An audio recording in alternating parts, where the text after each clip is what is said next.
Hello बच्चों। मेरे YouTube channel success direction SK में आपका स्वागत है। जैसा कि बच्चों हम लोग अपने मैथमेटिक्स में त्रिकोणमिति के अनुप्रयोग तक सूत्रों को हमने हल कर लिया था बच्चों। तो इसके आगे हम लोग बच्चों और जो सूत्र जितने चैप्टर बचे हुए हैं इस वीडियो में सारे सूत्रों को हम लोग देखेंगे। देखिए मैथमेटिक्स में बच्चों यदि सूत्र का कंसेप्ट आपका सही है, अगर कंसेप्ट आपका सही है तो फिर हमें कहीं ना कहीं इससे कुछ ना कुछ फायदा मिलता है। अगर बेसिक समझिए मेरी बात, यदि आपको सूत्र ही नहीं ज्ञात हैं तो आप समझो मेरी बात कि आप किस तौर तरीके से मैथ लगाएंगे। तो आशा ये करेंगे कि आपकी पढ़ाई अच्छी चल रही होगी, जैसा कि बच्चों अब इस वीडियो में बहुत ही अच्छे सरल तरीके से सूत्रों को देखेंगे।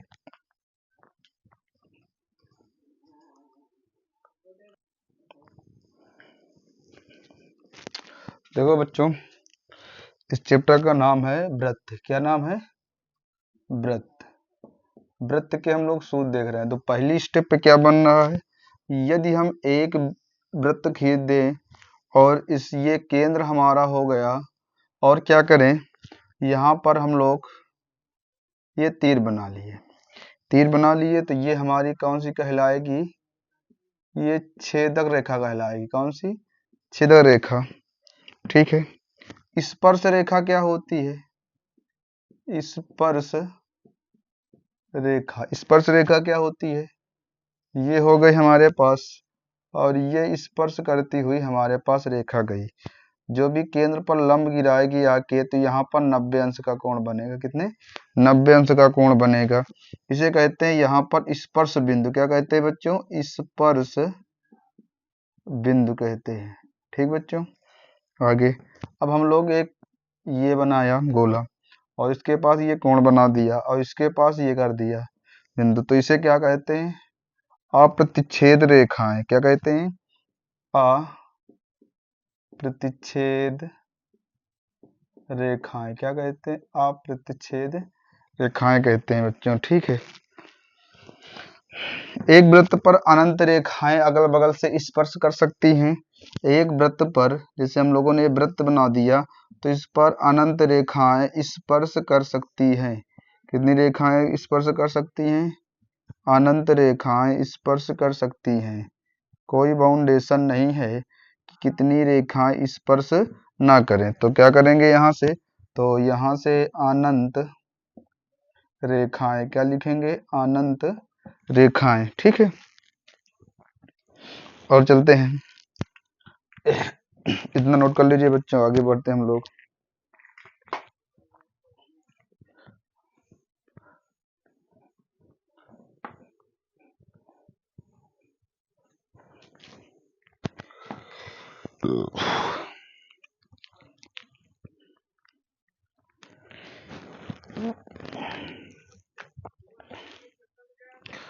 एक बिंदु से एक वृत्त पर स्पर्श रेखाओं। ठीक है बच्चों, तो पहली स्थिति में हम देखें, पहली स्थिति में कहा गया था आपसे कि वृत्त के अंदर किसी स्थित बिंदु से जाने वाली वृत्त पर कोई स्पर्श रेखा नहीं है। ठीक। दूसरे में कहा गया है कि वृत्त पर स्थित एक बिंदु पर केवल एक स्पर्श रेखा करती है। ठीक है। तीसरी स्थिति में कहा गया वृत्त के बाहर स्थित किसी बिंदु पर वृत्त पर दो स्पर्श रेखाएं खींची जा सकती हैं।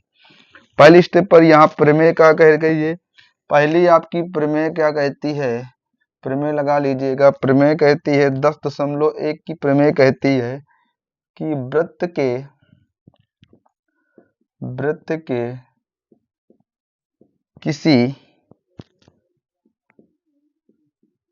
किसी बिंदु पर, वृत्त के किसी बिंदु पर स्पर्श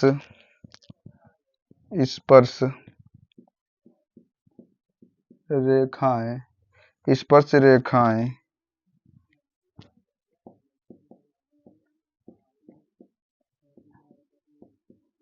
स्पर्श बिंदु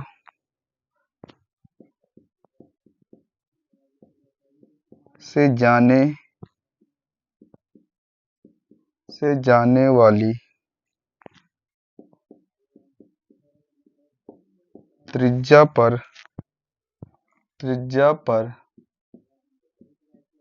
लंब होती है। क्या होती है? लंब होती है। तो ये हमने ये बनाया और इसके बाद ये स्पर्श हो गया। इस पर ये 90 अंश का कोण बनाएगी। कितने? 90 अंश का कोण बनाएगी। ये लंब रेखा है। दूसरी प्रमेय क्या कहती है?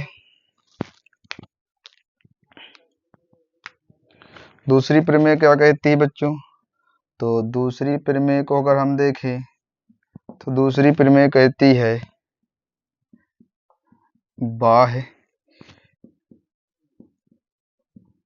बाह्य बिंदु से वृत्त पर खींची गई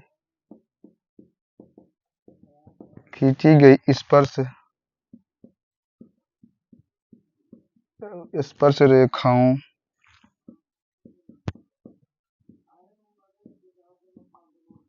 की लंबाइयां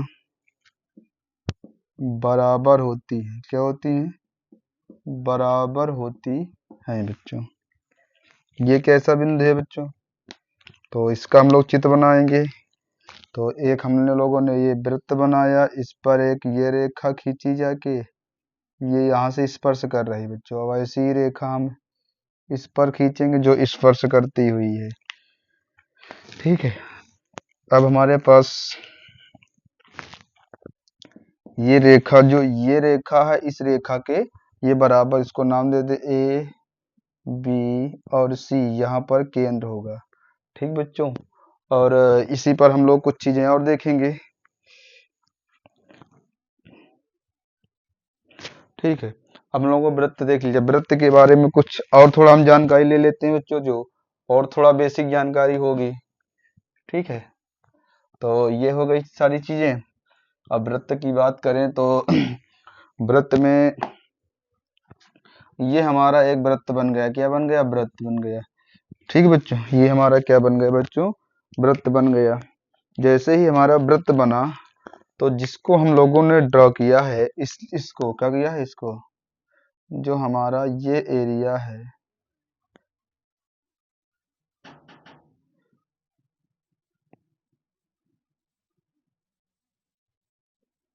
हमारे पास ये एरिया है, इसको हम बना लेंगे कोण।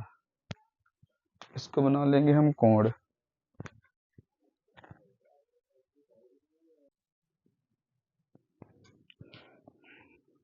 तो बच्चों इसे क्या कहते हैं? तो अगर हम लोग इसे देखें, कहते हैं क्या कहते हैं? परिधि कहते हैं। क्या कहते हैं? परिधि कहते हैं। क्या कहते हैं? परिधि। तो परिधि का यहाँ से सूत्र क्या होता है? तो परिधि का सूत्र होता है 2 पाई आर। यहाँ से पाई का मान हम लोग 22/7 रखते हैं। आर क्या होता है? आर हमारी त्रिज्या होती। क्या होती? आर हमारी त्रिज्या होती। ये 2 क्या होता है? 2 ये क्या इसका गुणांक होता है बच्चों। ठीक है। हम लोगों ने और इसके बाद ये हम लोगों ने ये ड्रॉ कर लिया। इसे क्या कहते हैं? इसे बच्चों हम लोग कहते हैं व्यास। क्या कहते हैं? इसे बच्चों हम लोग कहते हैं व्यास। क्या कहते हैं? व्यास। व्यास का सूत्र क्या होता है? तो व्यास का सूत्र होता है 2r। क्या होता है? 2r। इसी को हम लोग आधी लाइन ये खींच दे। क्या खींच दें? आधी लाइन ये खींच दे। जैसे ही हम लोगों ने आधी लाइन खींचा तो इस आधी लाइन को कहते हैं हम लोग, क्या कहते हैं? इस आधी लाइन को हम लोग बच्चों क्या कहते हैं? त्रिज्या कहते हैं। क्या कहते हैं? त्रिज्या। त्रिज्या को हम लोग r से, इसे d से, डोमिनेटर और डायमीटर होता है। डायमीटर और ये क्या होता है? रेडियस। तो रेडियस के लिए ये सूत्र होता है, इसको लिखते हैं हम लोग, इसका सूत्र होता है d/2 बच्चों। आगे हाँ, ये कितने अंश का होता है? तो बच्चों ये 360 अंश का होता है। और इसका एक क्षेत्रफल रहा जाता है। क्या? इसका क्षेत्रफल। तो बच्चों क्षेत्रफल क्या होता है? क्षेत्रफल होता है पाई आर स्क्वायर। क्या होता है? पाई आर स्क्वायर। ये बच्चों इसका क्षेत्रफल होता है। तो हम लोगों ने वृत्त की सारी चीजें पढ़ ली है। आगे हम लोग सॉल्व करते हैं। अब हमारा जो चैप्टर होगा उस चैप्टर का नाम होगा वृत्तों से संबंधित क्षेत्रफल। क्या होगा?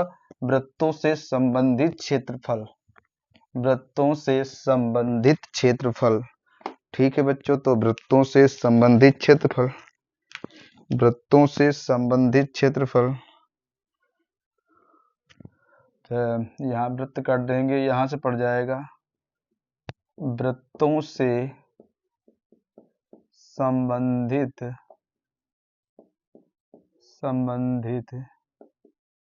क्षेत्रफल। वृत्तों से संबंधित क्षेत्रफल।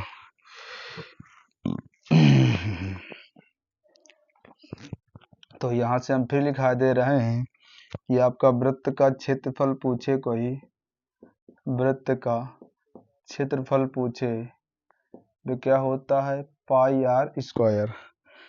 दूसरे नंबर में आपसे परिधि कोई पूछे, क्या पूछे? परिधि पूछे, तो परिधि क्या होती है? 2 पाई आर। अर्धवृत्त का क्षेत्रफल क्या होता है? अर्धवृत्त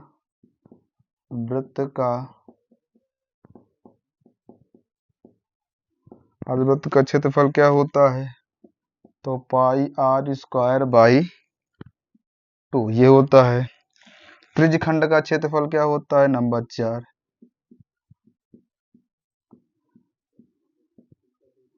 त्रिज्यखंड का क्षेत्रफल क्या होता है?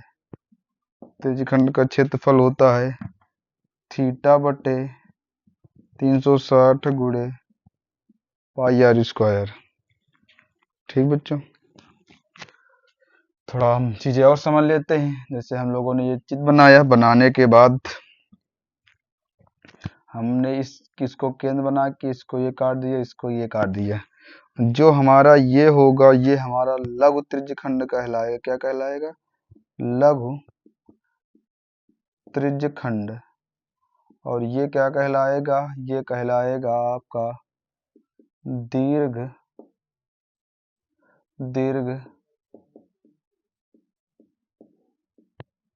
त्रिज्यखंड। क्या कहलाएगा? दीर्घ त्रिज्यखंड बच्चों कहलाएगा। नोट कर लीजिए। देखो बहुत तरीके से हम आपको आराम से पढ़ा रहे हैं।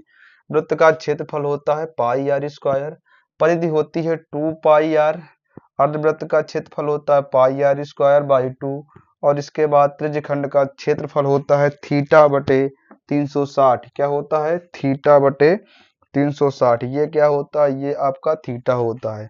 तो थीटा बटे 360 होता है बच्चों।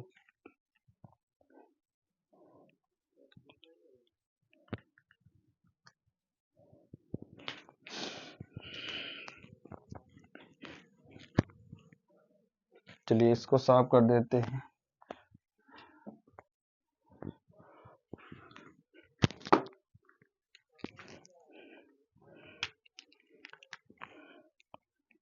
वृत्तखंड का क्षेत्रफल क्या होता है? तो वृत्त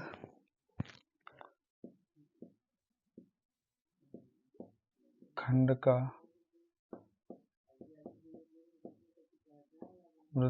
का क्षेत्रफल क्या होता है? त्रिज्यखंड का क्षेत्रफल।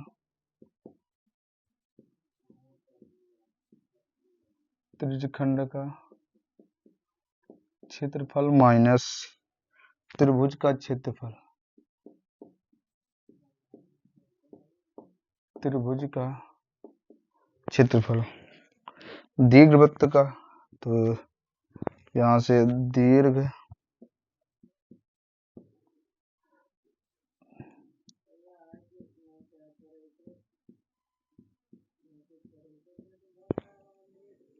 दीर्घवृत्त खंड का क्षेत्रफल बराबर होता है वृत्त का क्षेत्रफल।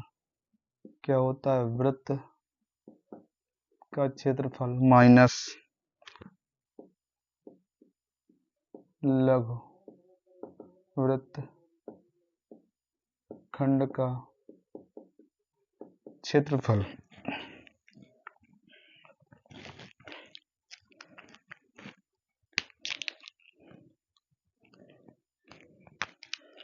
समकोण का तो समकोण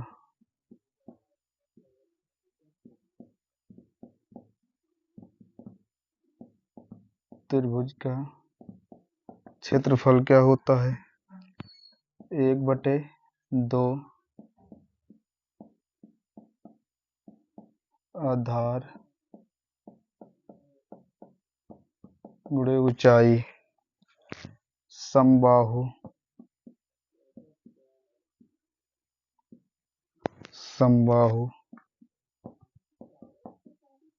त्रिभुज का क्षेत्रफल होता है √3/4 a²। चाप की लंबाई का सूत्र क्या होता है बच्चों? चाप की लंबाई का सूत्र होता है L बराबर θ/360 गुणे 2πr। एक बार बच्चों पढ़ के मैं फिर सुना दे रहा हूं आपको, ठीक है। वृत्तखंड का क्षेत्रफल का सूत्र पूछे तो वृत्तखंड का क्षेत्रफल, त्रिज्य पूछे तो त्रिज्यखंड का क्षेत्रफल माइनस त्रिभुज का क्षेत्रफल, और वृत्त त्रिज्यखंड का पूछे तो होता है वृत्त का क्षेत्रफल माइनस लघु वृत्त का क्षेत्रफल। समकोण त्रिभुज का पूछे तो 1/2 आधार गुणे ऊंचाई क्या होता है बच्चों? आधार गुणे ऊंचाई। समबाहु त्रिभुज का क्षेत्रफल √3/4 a²। चाप की लंबाई L बराबर θ/360 गुणे 2πr।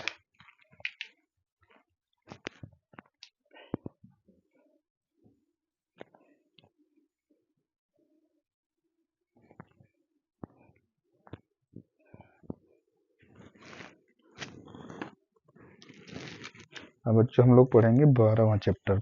12वां चैप्टर क्या कहता है? 12वां चैप्टर कहता है पृष्ठीय क्षेत्रफल एवं आयतन। क्या कहता है? पृष्ठीय क्षेत्रफल एवं आयतन। पृष्ठीय क्षेत्रफल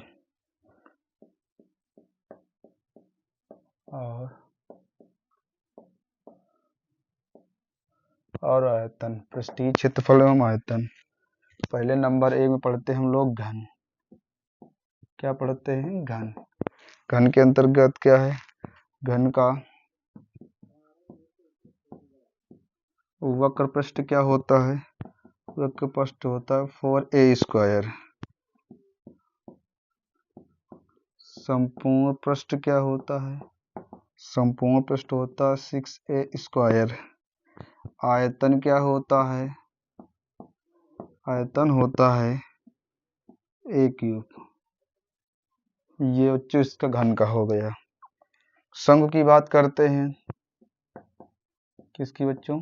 शंकु की बात। तो शंकु के लिए क्या होता है? शंकु के लिए L²। ये क्या होता है? ये तिर्यक ऊंचाई होती है। क्या होती है बच्चों? ये तिर्यक ऊंचाई बराबर h² प्लस r²। वक्र पृष्ठ क्या होता है? वक्र पृष्ठ होता है πr/l। क्या होता है? πr/l। l क्या होती है? तिर्यक ऊंचाई। संपूर्ण पृष्ठ क्या होता है?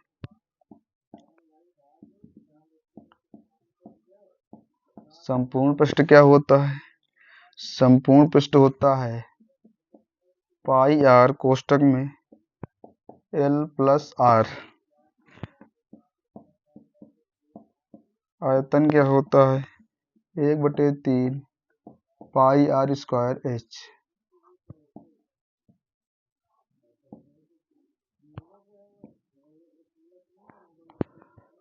ठीक बच्चों, ये हमारे पास शंकु के हो गए शंकु के।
घनाभ घनाभ का वक्र पृष्ठ क्या होता है बच्चों? घनाभ का वक्र पृष्ठ होता है 2l प्लस बी ब्रैकेट के अंदर h। संपूर्ण क्या होता है बच्चों? संपूर्ण पृष्ठ क्या होता है? 2lb plus bh plus hL। lb plus bh ये h है बच्चों, bh प्लस hL। आयतन क्या होता है बच्चों?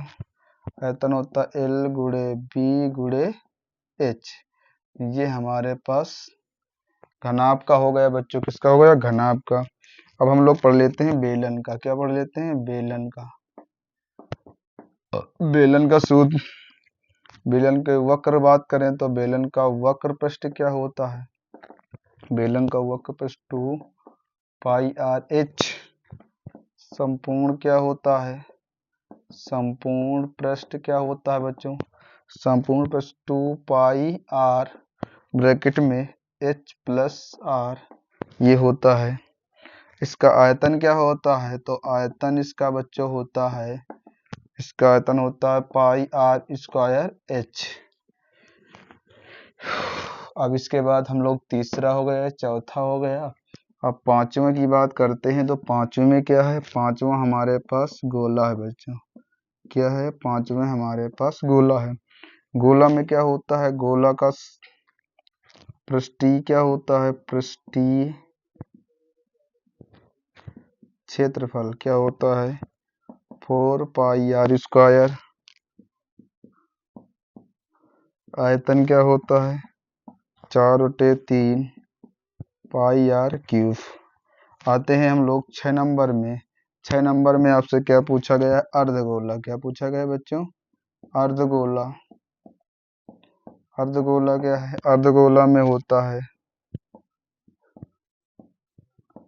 वक्र पृष्ठ पाई आर, वक्र पृष्ठ पाई आर स्क्वायर। संपूर्ण पृष्ठ क्या होता है? 3 पाई आर स्क्वायर। आयतन क्या होता है बच्चों? आयतन होता है 2/3 पाई आर क्यूब। ये बच्चों इसके पृष्ठीय क्षेत्रफल हम लोगों ने आयतन के सूत्र पढ़ लिए।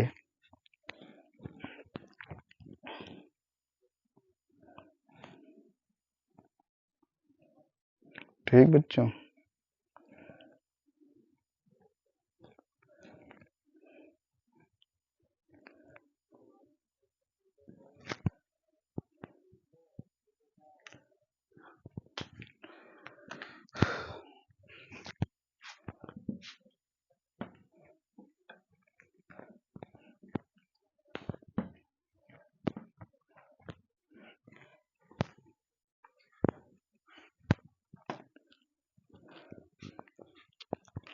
अब हम लोग पढ़ेंगे बच्चों सांख्यिकी के सूत्र। किसके? सांख्यिकी के सूत्र। तो सांख्यिकी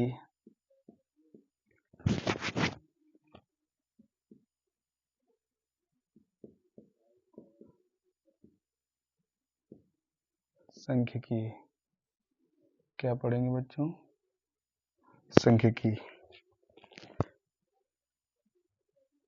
सांख्यिकी माध्य बराबर क्या होगा? पदों का योग बटे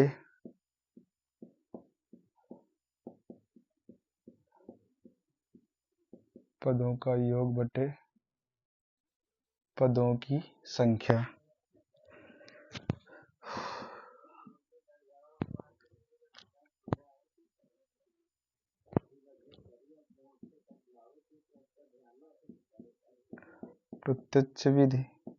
प्रत्यक्ष विधि क्या होता है बच्चों? प्रत्यक्ष विधि से माध्य निकालने के लिए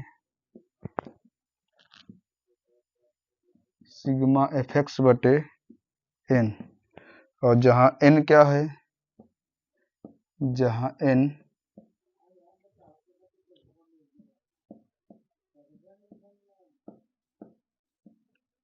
बारंबारता प्रत्यक्ष विधि हो गई। 3 नंबर में देखेंगे काल्पित विधि, काल्पित माध्य। काल्पित माध्य क्या होता है?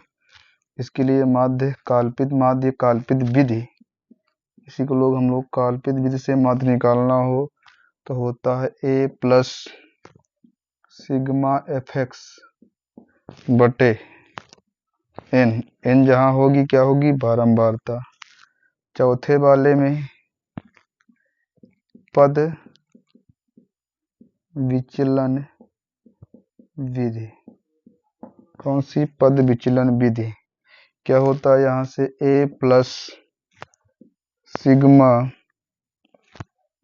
एफ यू बटे n गुणे h, ये होगा।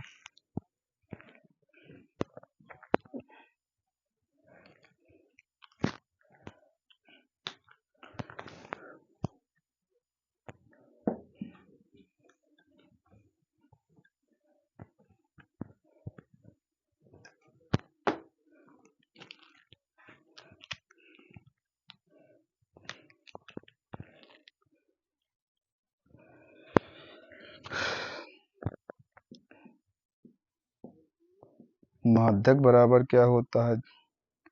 तो पहली हेडिंग बनाएंगे जब पद क्या हो? सम हो। पद क्या हो? सम। तो माध्यक क्या होगा? पद सम होंगे तो माध्यक बराबर होगा n/2 वहाँ पद प्लस n/2 प्लस वहाँ पद बटे 2। दूसरे वाले में जब पद क्या होंगे? विषम होंगे। जब पद विषम होंगे तो क्या होगा? यहाँ से होगा माध्यक बराबर n+1/2 पद। और तीसरे वाले में एक माध्यक बराबर क्या होता है? l plus n/2 minus c बटे f गुणे h। चलो भैया ये लिख लेते हैं। l क्या होता है? l तो इधर l बराबर दिखा दें तो l बराबर क्या होता है? l बराबर होता है माध्यक वर्ग की निम्न सीमा।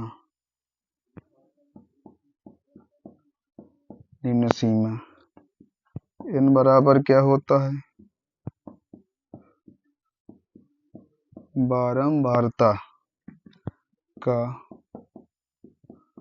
योग। h बराबर वर्ग सीमा। f बराबर माध्यक वर्ग की बारंबारता। और c क्या होगा? c होगा आपका माध्यक वर्ग से ठीक पहले वर्ग की संचयी बारंबारता।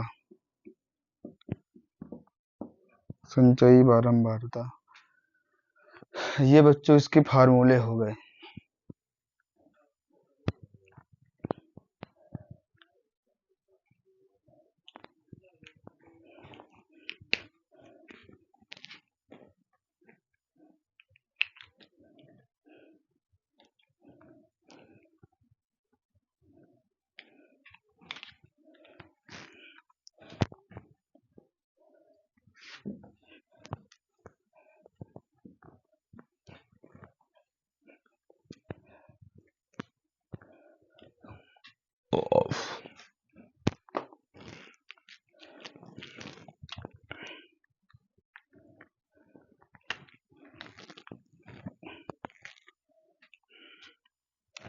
अब क्या लिखेंगे हम लोग बहुलक के लिए? क्या लिखेंगे? बहुलक के लिए बहुलक क्या होता है? कि जिस पद की बारंबारता अधिकतम हो वो बहुलक कहलाता है। तो जिस पद की बारंबारता अधिक हो उसे बहुलक कहते हैं। ठीक, अब बहुलक का सूत्र क्या होता है? बहुलक बराबर होता है L plus F1 minus F0 two F1 minus F0 minus F2 bracket close H। ठीक, L क्या है? L बहुलक वर्ग। क्या है? बहुलक वर्ग की निम्न सीमा। क्या है? निम्न सीमा H वर्ग सीमा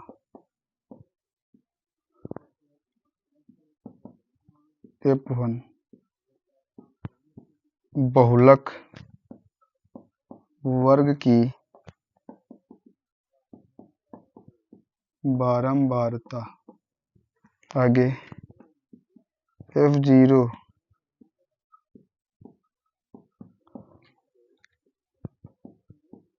बहुलक वर्ग की ठीक पहले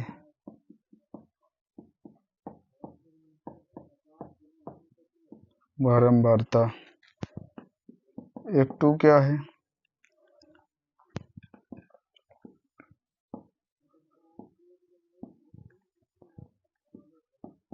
बहुलक वर्ग के ठीक बाद के वर्ग की बारंबारता। तो बच्चों हम लोगों ने सांख्यिकी और एक हमारा सूत्र और रहा जा रहा है, कोई सूत्र छूटेगा नहीं बच्चों। और हमारा एक सूत्र रहा जा रहा है 3 माध्यक बराबर। तो यहाँ से हम लोग एक सूत्र और आपको लिखे दे रहे हैं।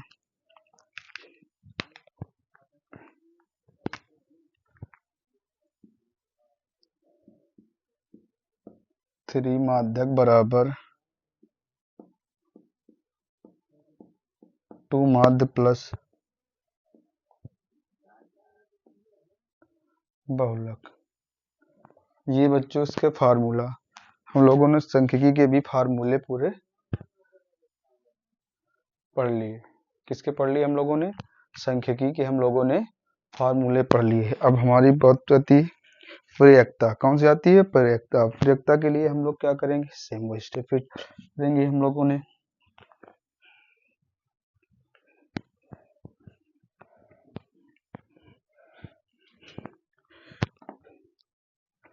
प्रयोक्ता के लिए क्या करेंगे भैया? तो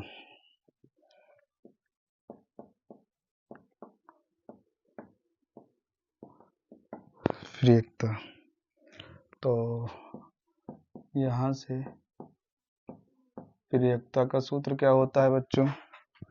अनुकूल परिणामों की संख्या। अनुकूल परिणामों की संख्या बटे कुल परिणामों की संख्या। ठीक है। पीई क्या होता है? ये प्रयोक्ता होती है पीई। ये क्या होती है? ये असंभव घटना होती है। असंभव घटना होती है। और पीई से एक अगर 0 आएगी तो असंभव घटना, और 1 आती है प्रयोक्ता तो क्या आ जाएगी? बच्चों निश्चित घटना क्या आ जाएगी, निश्चित घटना। यदि यहाँ से पीई बराबर क्या होगा, यहाँ से दो कंडीशन पर फी बढ़ जाएगी। ये क्या होता है, हमेशा धनात्मक और 0 के बराबर या बड़ी तथा एक के बराबर, एक के बराबर या छोटी। ठीक बच्चों। तो बच्चों धन्यवाद। हम लोगों ने कक्षा 10 के गणित के पूरे किताब का हम लोगों ने पार्ट 1 और पार्ट 2 में हम लोगों ने बच्चों क्या कर लिया, सूत्र को, सारे सूत्रों को हम लोग पढ़ लिए हैं। अब सारे सूत्रों को आपको पेपर देने से पहले 2 से 3 बार लिख लिख के आपको याद करना है। कारण ये है कि सूत्र जितनी जल्दी याद होते हैं, सूत्र उतनी जल्दी बच्चों भूल जाते हैं। तो मेरा मानक ये है कि आप सूत्रों को अधिक से अधिक बार लिखिए और अधिक से अधिक बार वीडियो को देखिए। जितना आप अधिक से अधिक बार देखेंगे उतना ही आपका माइंड में सूत्र बैठते चले जाएंगे। तब तक के लिए बेटा धन्यवाद।